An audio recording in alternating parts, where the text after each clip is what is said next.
வணக்கம் தலைவா, அனைவருக்கும் இனிய வணக்கம். இன்னைக்கு இந்த ஒரு வீடியோவில் நம்ம எதை பற்றி பார்க்க போகிறோம் அப்படின்னு பார்த்தீங்கன்னா, டிஆர்பி மற்றும் பள்ளி கல்வித்துறையில் வந்திருக்க மிக முக்கியமான தகவல்களை இந்த வீடியோவில் நம்ம பார்க்கலாம். ஆசிரியர் பணி நியமனம் தற்பொழுது கள நியமனம் அடுத்த கட்ட வியூகம் என்ன சொல்லுது? ஸோ பள்ளி கல்வித்துறை அமைச்சர் டெட்டை பற்றின சில முக்கியமான தகவல் கொடுத்துருக்காங்க. ஸோ டெட்டுடைய தாமதம் மற்றும் தற்காலிக ஆசிரியர் பணி வாய்ப்புகள் குறித்து ஒரு முழுமையான அலசலை பார்க்கலாம். ஸோ தாமதத்திற்கான காரணம், செயல் திட்டம் எப்போ, பகுப்பாய்வு என்ன நடக்கிறது, மத்திய அரசின் அழுத்தத்திற்கு அடிப்பணிய மாட்டோம் அமைச்சர் ராஜ்மோகன் தகவலை கொடுத்துருக்காரு. அதை பற்றி நம்ம பார்க்கலாம். ஸோ 2026 மற்றும் 27 கல்வியாண்டிற்கான விலையில்லா பொருட்கள் குறித்து அறிவுரைகள் இருக்குது. ஸோ பள்ளி திறப்புக்கு முன் மேற்கொள்ள வேண்டிய டிஎஸ்சியோடைய செயல்முறைகள், தமிழ் வளர்ச்சி மற்றும் செய்தி விளம்பர தொகை அமைச்சர் ராஜ்மோகன் தலைமையில் அரசு கூடுதல் செயலாளர் சந்திரமோகன் மற்றும் கல்வி உதவி உயர் அலுவலர்களோட பள்ளிக்கல்வித்துறை சார்பான நடவடிக்கைகள் குறித்து ஒரு ஆய்வுக் கூட்டம் நடைபெற்றது. பள்ளிக்கல்வித்துறை சார்பாக நடவடிக்கைகள் குறித்து ஆய்வுக் கூட்டம் நடைபெற்றது. ஆய்வுக் கூட்டத்தில் 1 மற்றும் 2, 3 வகுப்புகளுடைய மாணவர்களுக்கு புதிய பாடத்திட்டத்தின்படி உருவாக்கப்பட்டுள்ள 9 பாடநூல்களை வெளியிட்டார் அமைச்சர் ராஜ்மோகன். மாணவர்கள் எளிதில் புரிந்து கொள்ளும் கற்றல் திறன் மிக்கவராக உருவாக்கும் வகையிலும், மாணவர்களின் எதிர்நோக்கப்படும் கற்றல் விளைவுகளை அடையும் வகையிலும் இப்பாடநூல்கள் வடிவமைக்கப்பட்டுள்ளன. குழந்தைகள் கற்றல் அணுகுமுறையை ஊக்குவிக்கும் வகையில் மிகவும் விரும்பும் கதைகள், பாடல்கள், கற்றல் செயல்பாடுகள் மூலம் கற்கும் வகையிலும், மாணவர்கள் கற்றல் திறனை மேம்படுத்தும் வகையிலும் பாடநூல்கள் வடிவமைக்கப்பட்டிருக்கு.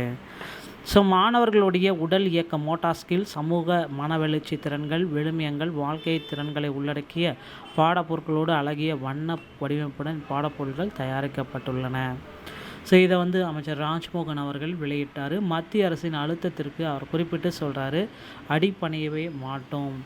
ஸோ கடந்த 2 ஆண்டுகளாக கல்விக்கான நிதி வரவில்லை, மறைமுக அழுத்தத்திற்கு அடிப்பணிய மாட்டோம், கொள்கையில் என்றும் சமரசமில்லை. PM ஸ்ரீ திட்டத்தை குறித்த கேள்விக்கு அமைச்சர் ராஜ்மோகன் இந்த விளக்கத்தை கொடுத்துருக்காரு. கடந்த 2 ஆண்டுகளாக கல்விக்கான நிதி எதுவும் வரவில்லை, மறைமுக அழுத்தத்திற்கு அடிப்பணிய மாட்டோம், கொள்கையில் எந்த விதமான சமரசமும் இல்லை, மத்திய அரசின் நிதி சேரவில்லை என குறிப்பிட்ட பள்ளிக்கல்வித்துறை அமைச்சர் ராஜ்மோகன் இருமொழி கொள்கையில் ஒருபோதும் சமரசம் கிடையாது என தெரிவித்துள்ளார்.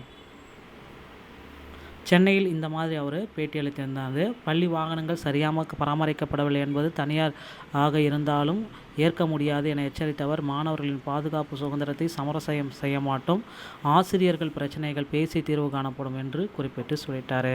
2026-27 ஆண்டிற்கு கல்வியாண்டிற்கான விலையில்லா பொருட்கள் வழங்குவது குறித்து டிஎஸ்சியுடைய அறிவுரைகளில் குறிப்பிட்டு சொல்லியிருக்காங்க.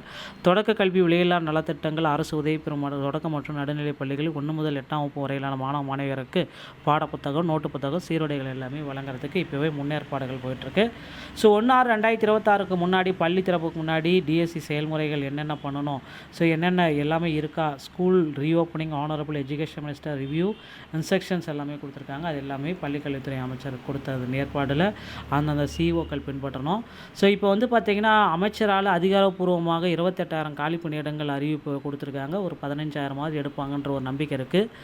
டெட்டு மற்றும் டிஆர்பி தாமதம், காமன் டெட்டு பார்த்திங்கன்னா தாமதப்படுத்துகிறாங்க. நிரந்தர பணி நியமனங்கள், நிதி மற்றும் சட்ட சிக்கலால் ஆனுவல் பிளானர் இன்னும் நடைபெறவில்லை. ரகசியமாக சத்தம் இல்லாமல் பார்த்திங்கன்னா அரசு பள்ளிகளில் தற்காலிக ஆசிரியர்கள் ஒரு பக்கம் நியமனம் செஞ்சிட்ருக்காங்க. புதிய கல்வி அமைச்சருடைய அணுகுமுறை சமநிலை, சட்ட மற்றும் நிதி சிக்கல்கள், நீதிமன்ற வழக்குகள், சட்டமன்ற முறைகள் எல்லாமே இருக்குது. மனிதநேயம், ஆசிரியர் சுமை குறைப்பு. ஸோ கோடை விடுமுறையில் நடக்கவிருந்த பயிற்சி ரத்து, 1 முதல் 3ஆம் வகுப்பு வரையிலான ஆசிரியர்களுக்கு பள்ளி திறக்கும் 3 நாட்கள் மட்டுமே பயிற்சி, 4 முதல் மாணவர்களுக்கு 4ஆம் தேதி முதல் வருகை அப்படின்றத குறிப்பிட்டிருக்காங்க. ஸோ காலி பணியிடங்களுடைய உண்மை அமைச்சர் என்ன சொல்கிறாருன்னா, 15,000 காலி பணியிடங்கள் இருக்குது. கள நிறுவனத்தோடு பார்த்திங்கன்னா தோராயமாக 30,000 முதல் 40,000 காலி பணியிடங்கள் இருக்குது. பாதிக்கப்பட்ட பிரிவுகள் பிஆர்டி இடைநிலை, பிஜிடிஆர்பி, பிடி அசிஸ்டண்ட்டு, பிஜி அசிஸ்டண்ட்டு, அனைத்து பள்ளிகளிலும் ஆசிரியர் பற்றாக்குறை இருக்கிறது. ஸோ இந்த ஆசிரியர் பற்றாக்குறை இருக்கிறதுனால சிறப்பு டெட்டு நடத்தணும், காமன் டெட்டு நடத்தணும், நடத்தி முடித்து போஸ்டிங் எல்லாமே போடணும். அரசுடைய நிதி கஜானாவும் காலி அளவு இருக்குது. டிஆர்பி உடைய தேர்வு மையங்களிலும் நிதி பற்றாக்குறை காலியாக இருக்குது. நிரந்தர நியமனங்களில் தாமதம், தற்காலிக நியமனங்கள் அதிகரிப்பு அப்படின்றத குறிப்பிட்டு சொல்கிறாரு. அடுத்தடுத்து வந்து பார்த்திங்கன்னா பள்ளிகளில் தற்காலிக ஆசிரியர்களை அதிக அளவில் நியமிச்சுட்டு வர்றது ஒரு கேள்விக்குறியாக இருக்குங்க.